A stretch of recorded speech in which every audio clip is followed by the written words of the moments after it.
मैं भरत मिश्र, आज मैं डिगवा में हूं और आपको बता दें भोजपुरी का जो अपना एक अलग अंदाज है, उस अंदाज को सजीवंत करने के लिए बहुत सारे कलाकार हैं। उसी में से एक कलाकार को हमने खो दिया है। आप नाम बताइए, वो कौन से कलाकार रहे? स्वर्गीय व्यास सिंह जी। व्यास सिंह जी क्या करते थे?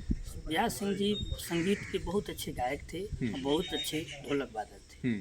हम लोग अपने आँख से देखें, हम लोग तो ज़्यादा पहले से नहीं देखे हैं, पिछले 10 साल से उनसे मिले थे। अभी उनका अवस्था करीब 70 बरिस हो गया था। लेकिन जब गाते थे तो जो जहाँ से थे हम लोग थे, सुनने वाले, जो संगीत को समझने वाले लोग थे, उस क्षेत्र से चलते थे कि चाचा जी आए हैं, व्यास जी आए हैं, तो कुछ सुने।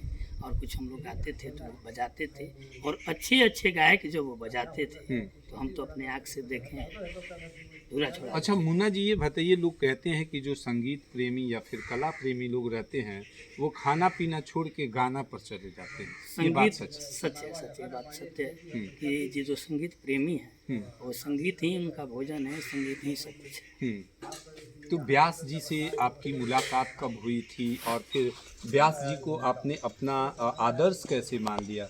10 साल पहले एक हमारे गांव आदरणीय सतीश त्रिपाठी जी हैं, जय भोजपुरिया के अध्यक्ष हैं।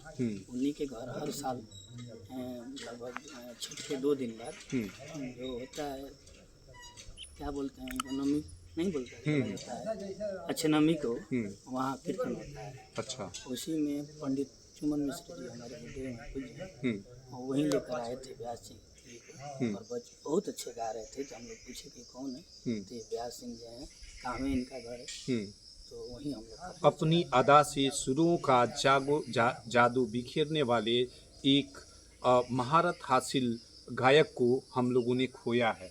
तो इनकी याद में क्या कुछ होने वाला है? इन्हीं की याद में हमारे क्षेत्र के लगभग 25-30 कलाकार हैं जो मंदिर पर आकर संगीत साधना करते हैं।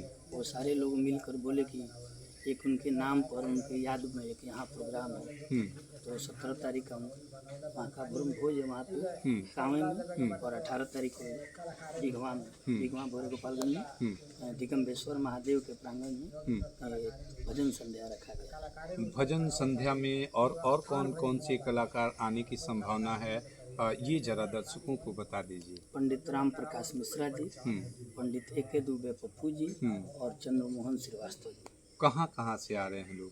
राम प्रकाश मिश्रा जी छपरा से हैं, और पप्पू जी हैं सिवान से, और चंद्रमोहन जी हैं अयोध्या से। जोड़ने की कड़ी है गायकी, और फिर अगर कहिए तो दिल तोड़ने की कड़ी है गायकी। तो ये जो गायकी का अंदाज है, उस गायकी से आप लोग प्रेरणा पाकर जो ये संयोजन करेंगे, उनका खर्चा कहाँ से आएगा? हम लोग 50 लगभग कलाकार हैं क्षेत्र के। सारे लोग जितना सहयोग है उतना सारे लोग मिलकर कर रहे हैं। कोई 2000, कोई 4000, कोई 5000, कोई 1000, कोई आटा दे रहा है। जो जिसको जो मर्जी है वो सहयोग कर रहा है, और सारे लोग मिलकर कुछ क्षेत्र के भी लोग इस काम में सहयोग कर रहे हैं। जुनून का जादू ऐसा कि नया किरदार बना दे, जुनून का जादू ऐसा कि नया किरदार बना दे, और गायक ऐसे नहीं जाते हैं, गायक को जाते जाते खुद गायक ही उनको दिलदार बना दे। ये जो आपका दीवानापन है, आप लोगों का जो प्रेम है, वो लोगों से कैसे जुड़ता है? अभी हम लोग इस कार्य की शुरुआत किए हैं इस साल से, और हर साल जितने क्षेत्र के जो पूर्व कलाकार हैं जो इस हम लोग के क्षेत्र में इस समय नहीं है, इनका स्वर्गवास हो गया है, हर साल एक न एक आदमी के नाम पर ये प्रोग्राम अब होगा।